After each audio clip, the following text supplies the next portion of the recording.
नया IBN 7 हौसला है। स्वागत है आपका। शुरू करते हैं हमारा खास बुलेटिन सारा देश 100 खबरें। केंद्र सरकार ने दिल्ली के उपराज्यपाल और दिल्ली सरकार के अधिकारों के संबंध में जारी अधिसूचना पर दिल्ली उच्च न्यायालय की टिप्पणी को लेकर सुप्रीम कोर्ट में गुहार लगाई है। गृह मंत्रालय ने इस मामले में उच्चतम न्यायालय का दरवाजा खटखटाते हुए विशेष अनुमति याचिका दायर की है। सूत्रों के मुताबिक अटॉर्नी जनरल से कानूनी सलाह लेने के बाद केंद्र ने यह फैसला लिया है। इस मामले पर आज सुनवाई हो सकती है। सुप्रीम कोर्ट में दायर विशेष अनुमति याचिका यानी कि SLP में केंद्र ने सवाल उठाया है कि केंद्र सरकार की किसी अधिसूचना पर हाईकोर्ट बिना सरकार को जानकारी दिए कोई आदेश कैसे दे सकता है।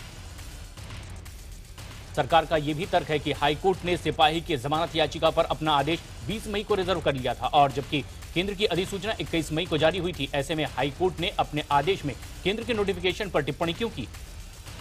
दिल्ली विधानसभा के विशेष सत्र में गृह मंत्रालय के नोटिफिकेशन के खिलाफ 3 संशोधनों के साथ प्रस्ताव पास हो गया। प्रस्ताव में इस नोटिफिकेशन को गैर संवैधानिक करार दिया गया।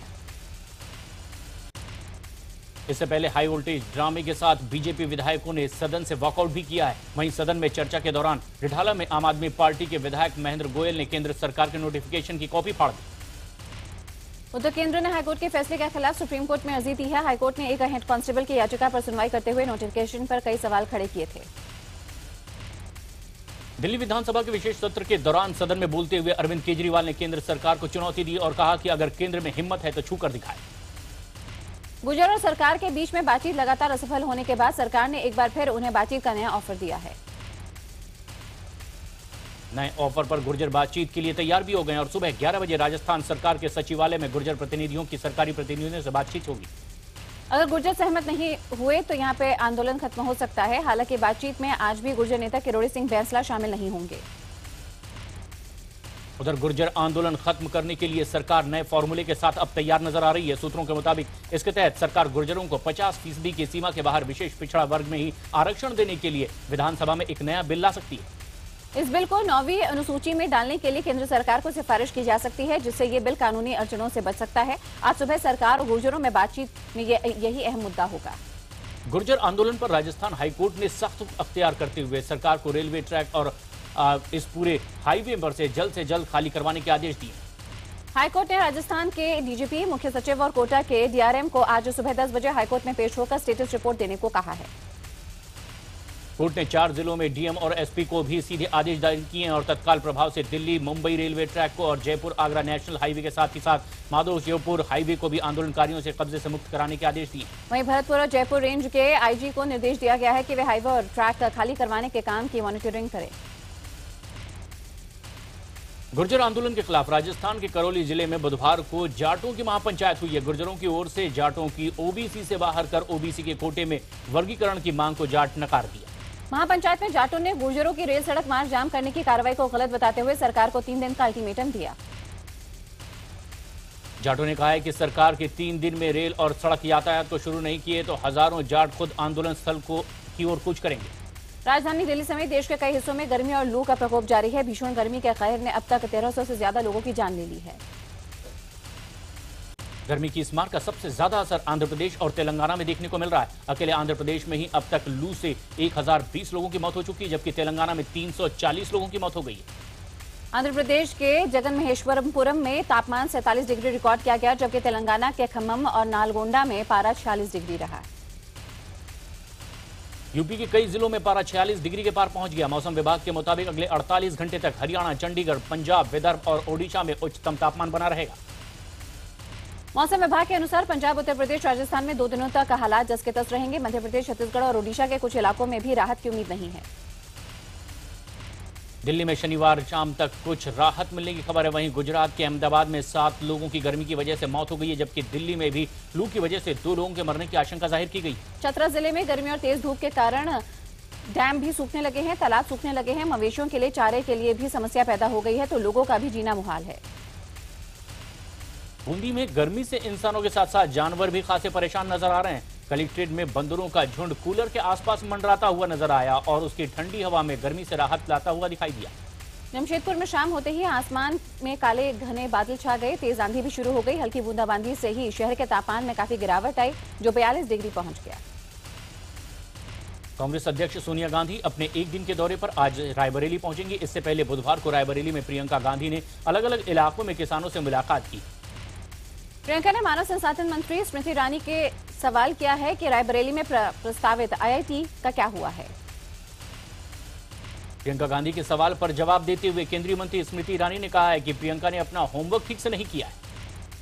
प्रियंका के सवाल की रायबरेली में आईआईटी का क्या हुआ, स्मृति ईरानी ने कहा कि क्या अमेठी में ट्रिपल आईआईटी की शाखा सिर्फ हेडलाइंस के लिए खोली गई। पश्चिम बंगाल के मिदनापुर में बोलते हुए उन्होंने सवाल किया कि राहुल गांधी इतने दिनों से अमेठी के लिए क्या कर रहे थे।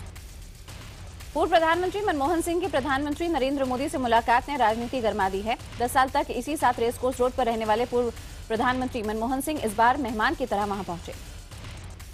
पीएम मोदी भी वहां उनके सम्मान में बाहर खड़े नजर आए। मुलाकात के बाद पीएम ने इसे औपचारिक मुलाकात बताया। उधर पीएम ने ट्वीट करके इसे अच्छी मुलाकात बताया। केंद्र में सरकार का 1 साल पूरा करने वाले प्रधानमंत्री नरेंद्र मोदी की वर्ल्ड बैंक के अध्यक्ष जिम यूंग किम ने तारीफ की है। किम ने मोदी सरकार के कार्यकाल का 1 साल पूरा होने पर बधाई देते हुए कहा है कि दुनिया को आपके जैसे नेताओं की और जरूरत है। मोदी ने उनके इस संदेश पर उन्हें धन्यवाद दिया।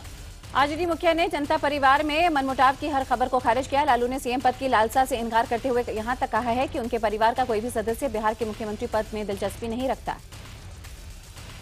लालू के मुताबिक उनके और नीतीश के बीच कोई मनमुटाव नहीं है और लोगों को अब जल्द ही जनता परिवार की एकता दिखेगी। जम्मू कश्मीर में बारामुल्ला में बुधवार शाम संदिग्ध आतंकियों ने एक बार फिर से मोबाइल टावर की देखभाल करने वाले को निशाना बनाया। 3 संदिग्ध बंदूकधारियों ने अचानक निसार अहमद नाम के शख्स पर गोलियां चला दी।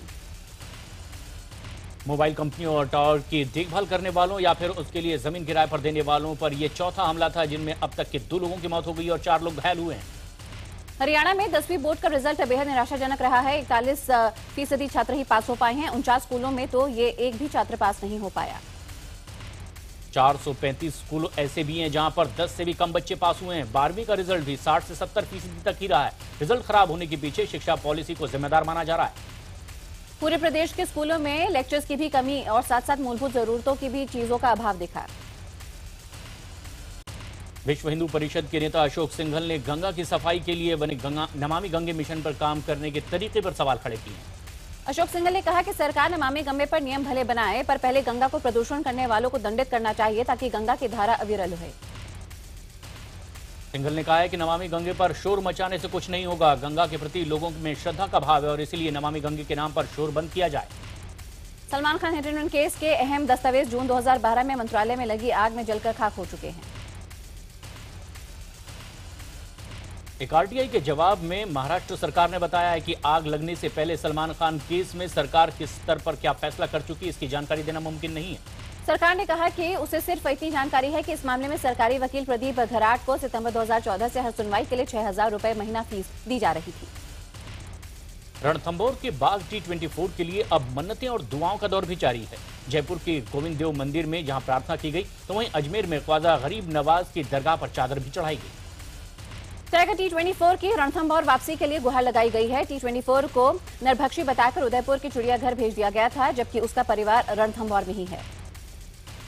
इससे नाराज बाघ T20 ने खाना पीना तक छोड़ दिया। T20 की वापसी को लेकर के कोर्ट में अगली सुनवाई अब 28 मई को होनी। दिल्ली पुलिस से जान बचाकर भाग रहे एक ट्यूटर की डंपर के नीचे आने से मौत के बाद गुस्साए लोगों ने ओखला इंडस्ट्रियल एरिया थाने पर बीती रात जमकर हंगामा किया और पथराव किया। आरोपी की भीड़ को हटाने के लिए पुलिस ने यहां लाठियां भांजी जिसमें कई घंटे तक यहां माहौल तनावपूर्ण बना रहा। ट्विटर और उसके पिता को पुलिस ने अपहरण के आरोप में थाने में बिठाया था। यूपी के कौशाम्बी जिले में मुरी एक्सप्रेस हादसे के पीछे साजिश की आशंका बढ़ती जा रही है। हादसे की जगह से सिर्फ 4 किलोमीटर दूर ही करीब 48 घंटे पहले ट्रैक पर जैक लगाकर पेंड्रॉल क्लिप निकाली गई थी। पेंड्रॉल क्लिप रेलवे लाइन को जोड़ने के लिए सुरक्षा का काम करती है और क्लिपों को निकालने के लिए ट्रक में लगाए जाने वाले जैक का इस्तेमाल किया जाता है। इस क्लिप को निकालकर बेचने से बहुत ज्यादा पैसे भी नहीं मिलते। लगभग 2 साल पहले पुणे में हुए नरेंद्र दाभोलकर की हत्या मामले में सीबीआई ने एक नया स्केच जारी किया है। कुल मिलाकर अब तक 2 संदिग्धों के स्केच जारी किए जा चुके हैं। महाराष्ट्र के समाजसेवी नरेंद्र दाभोलकर की हत्या 20 अगस्त 2013 को कर दी गई थी। हत्या के 21 महीने बाद जारी किए गए ये स्केच पुणे पुलिस के स्केच से बेहतर बताए जा रहे हैं। रिलायंस ग्रुप और MMRDA ने मुंबई में बच्चों के खेलने के लिए पार्क और पार्किंग की समस्याओं को ध्यान में रखकर जियो गार्डन बनाकर मुंबई वासियों को तोहफा दिया। महाराष्ट्र के मुख्यमंत्री देवेंद्र फडणवीस ने पार्क का उद्घाटन किया और इस मौके पर रिलायंस इंडस्ट्रीज के सीएमडी मुकेश अंबानी और रिलायंस फाउंडेशन की फाउंडर नीता अंबानी भी पहुंची। इसके अलावा अमिताभ बच्चन, अभिषेक बच्चन, रणबीर कपूर, जॉन इब्राहिम समेत फिल्मी दुनिया की कई हस्तियां वहां पर मौजूद थीं। पत्नी अंजलि के साथ सचिन तेंदुलकर, युवराज सिंह भी वहां पर मौजूद थे। इस मौके पर फुटबॉल मैच का भी आयोजन किया गया। पीलीभीत में मामूली विवाद के चलते चाट के ठेले पर एक युवक ने दूसरी की भगोना मारकर हत्या कर दी। स्थानीय लोगों के मुताबिक पैसे को लेकर दोनों के बीच कहासुनी हुई थी। मुजफ्फरनगर के मीरापुर में दो सगी बहनों के बीच हुई लड़ाई में एक बहन की मौत हो गई है, जबकि दूसरी बहन गंभीर रूप से घायल है। गैर इरादतन हत्या का आरोप झगड़ा छुड़ाने आए भाई पर लगा है। मऊ जिले में सिटी मजिस्ट्रेट के सामने ही उम्र से नाबालिग दिख रहे जोड़ों की शादी रचाई गई और इसके गवाह खुद सिटी मजिस्ट्रेट बन गए। चौतरफा सवाल के बीच प्रशासन का कहना है कि सर्टिफिकेट पर दोनों बालिग हैं। गोरखपुर में एसएसबी के जवान ने ड्यूटी के दौरान गोली मारकर सुसाइड कर लिया। मृतक जवान काफी दिनों से अपनी बीमारी को लेकर डिप्रेशन में था। मृतक पश्चिम बंगाल का रहने वाला था। मैनपुरी में सालों पहले मर चुके एक किसान के नाम से चेक बनाने वाले 2 लेखापालों को सस्पेंड कर दिया गया है। लेखापालों को मुआवजे के लिए मिली रकम देने के लिए रिश्वत मांगने का भी आरोप लगा। जालौन में सीएमओ पर प्रशासन का आदेश न मानने का आरोप लगा है। फर्जी लिस्ट के जरिए प्रमोशन पाने वाले सीएमओ को सस्पेंड कर उनका तबादला कर दिया गया था, लेकिन सीएमओ अपनी कुर्सी छोड़ने को तैयार नहीं। स्वतंत्रता दिवस 15 अगस्त की बजाय 21 जून को मनाए जाने की मांग को लेकर के हाई कोर्ट के लखनऊ बेंच में एक याचिका दायर की गई है। याचिका में तर्क दिया गया है कि 20 जून 1948 तक तो माउंटबेटन राष्ट्राध्यक्ष थे।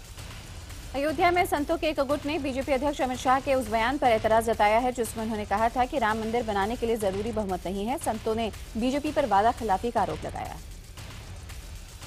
हरिद्वार में बाबा रामदेव के पतंजलि फूड पार्क में सुरक्षा कर्मियों और ट्रक यूनियन के बीच हुई मामूली कहासुनी में जमकर गोलियां भी बरसी है, जिसमें एक शख्स की मौत हो गई जबकि 4 लोग इसमें घायल हुए।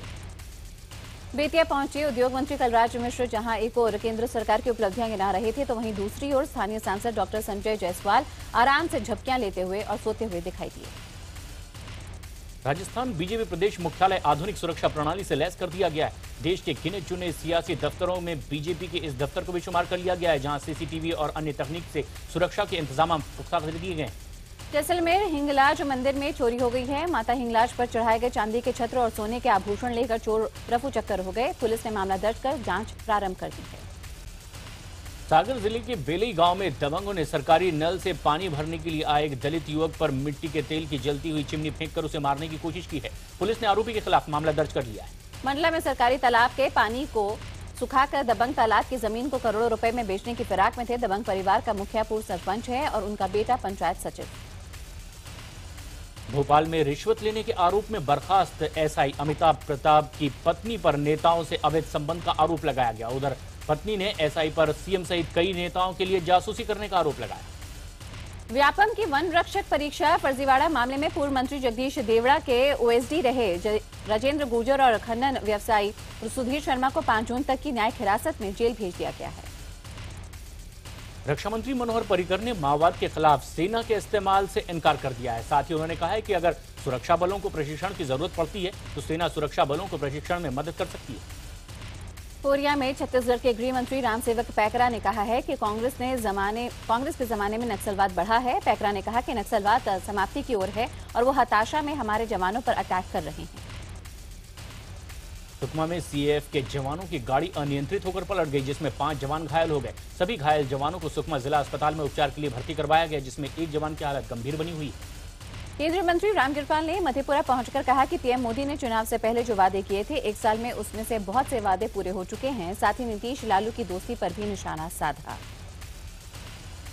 नीतीश कुमार ने कहा है कि बिहार सरकार की नीति स्पष्ट है, लेकिन केंद्र की नीयत भी साफ नहीं है। नीतीश ने केंद्र सरकार से पूछा है कि वो मनरेगा और प्रधानमंत्री ग्रामीण सड़क योजना जारी रखना चाहती है या फिर नहीं। हमीरपुर में सांसद अनुराग ठाकुर ने राहुल गांधी पर पलटवार करते हुए कहा कि मोदी सरकार सबका साथ सबका विकास की सरकार है, लेकिन राहुल गांधी की सरकार तो सूटकेस की सरकार थी। समझौता ब्लास्ट मामले में मुख्य आरोपी असीमानंद को फिलहाल Punjab and Haryana high court से राहत नहीं मिल पाएगी। हाई कोर्ट में सुनवाई के दौरान असीमानंद की तरफ से उनकी मां से मिलने के लिए अंतरिम जमानत की मांग की गई। मनाली में टैक्सी और ऑटो यूनियन की हड़ताल से घूमने आए सैलानियों को भारी परेशानी हो रही है। सैलानी सुबह 4 बजे से रोहतांग जाने के लिए बस स्टैंड में कतार लगाकर खड़े नजर आए। प्रदेश सरकार और जिला प्रशासन ने सैलानियों को घूमने के लिए पर्यटन निगम व एनएचआरटी बसों की सुविधा को मुहैया करवाया, परंतु मनाली में सैलानियों की संख्या इतनी अधिक है कि ये सुविधा ना के बराबर है। सोलन के विश्वविद्यालय में वैज्ञानिकों ने बेकार प्लास्टिक की बोतल्स का इस्तेमाल करके हैंगिंग गार्डन बनाया है। इससे एक तरफ जहां क्षेत्र की खूबसूरती बढ़ रही है, वहीं पर्यावरण को दूषित होने से भी बचाया जा रहा है।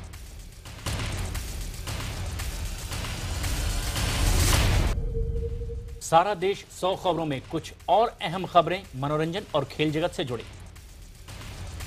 पूर्व क्रिकेटर सचिन तेंदुलकर और शेन वॉर्न एक अलग T20 लीग शुरू करने के लिए पूरी तरह से तैयार हैं। इस टूर्नामेंट को क्रिकेट ऑल स्टार लीग नाम दिया जाएगा, जो 42 महीने तक चलेगा। इस लीग को अमेरिका होस्ट करना चाहता है। अमेरिका के 3 शहर न्यूयॉर्क, लॉस एंजलिस और शिकागो इस रेस में सबसे आगे हैं। इसके लिए उन्होंने कई दिग्गज क्रिकेटर्स के साथ करार भी कर लिया है। ये लीग अगस्त के आखिरी सप्ताह या फिर सितंबर के पहले हफ्ते में शुरू हो जाएगा। इस लीग में इंटरनेशनल क्रिकेट से रिटायर हो चुके Glenn McGrath, Sourav Ganguly, Rahul Dravid, Ricky Ponting जैसे 28 दिग्गज खिलाड़ी खेलेंगे। इसमें 15 मैच खेले जाएंगे। वर्ल्ड हॉकी लीग की तैयारी में जुटी भारतीय हॉकी टीम के कप्तान सरदारा सिंह का दावा है कि टीम का लक्ष्य टॉप 2 टीमों में शामिल होना है और रियो ओलंपिक से पहले खुद को परखने का ये बेहतर मौका है। बुधवार को ज्यूरिख में 6 फुटबॉल अधिकारियों को गिरफ्तार किया गया। स्विस अधिकारियों का कहना है कि अमेरिकी अधिकारियों के अनुरोध पर इन्हें करोड़ों डॉलर की रिश्वत लेने के संदेह में गिरफ्तार किया गया। स्विट्जरलैंड के न्याय मंत्रालय के मुताबिक ये सभी 6 अधिकारी फीफा के प्रतिनिधि और फीफा के उप संगठनों के पदाधिकारी भी हैं। स्विट्जरलैंड के न्याय मंत्रालय के मुताबिक ये सभी 6 अधिकारी फीफा के प्रतिनिधि और फीफा के उप संगठनों के पदाधिकारी हैं। रितेश ने अपने 6 महीने के बेटे रियान की तस्वीर ट्विटर पर पोस्ट की है। इस तस्वीर में रितेश रियान को चूमते नजर आ रहे हैं और जेनेलिया रितेश को किस करती हुई दिख रही हैं। अगले हफ्ते जोया अख्तर की फिल्म दिल धड़कने दो रिलीज होने जा रही है। आप इसे देखने के लिए जब आप थिएटर जाएंगे तो अमिताभ बच्चन और फरहान अख्तर की फिल्म वजीर के दूसरे टीजर की झलक भी आपको देखने को मिल सकती है। फिल्म हीरो 25 सितंबर को रिलीज होगी। पहले यह 3 जुलाई को रिलीज होने वाली थी। इस फिल्म के प्रोड्यूसर सलमान खान हैं। हीरो के जरिए सूरज पंचोली और आथिया शेट्टी बॉलीवुड में एंट्री कर रहे हैं।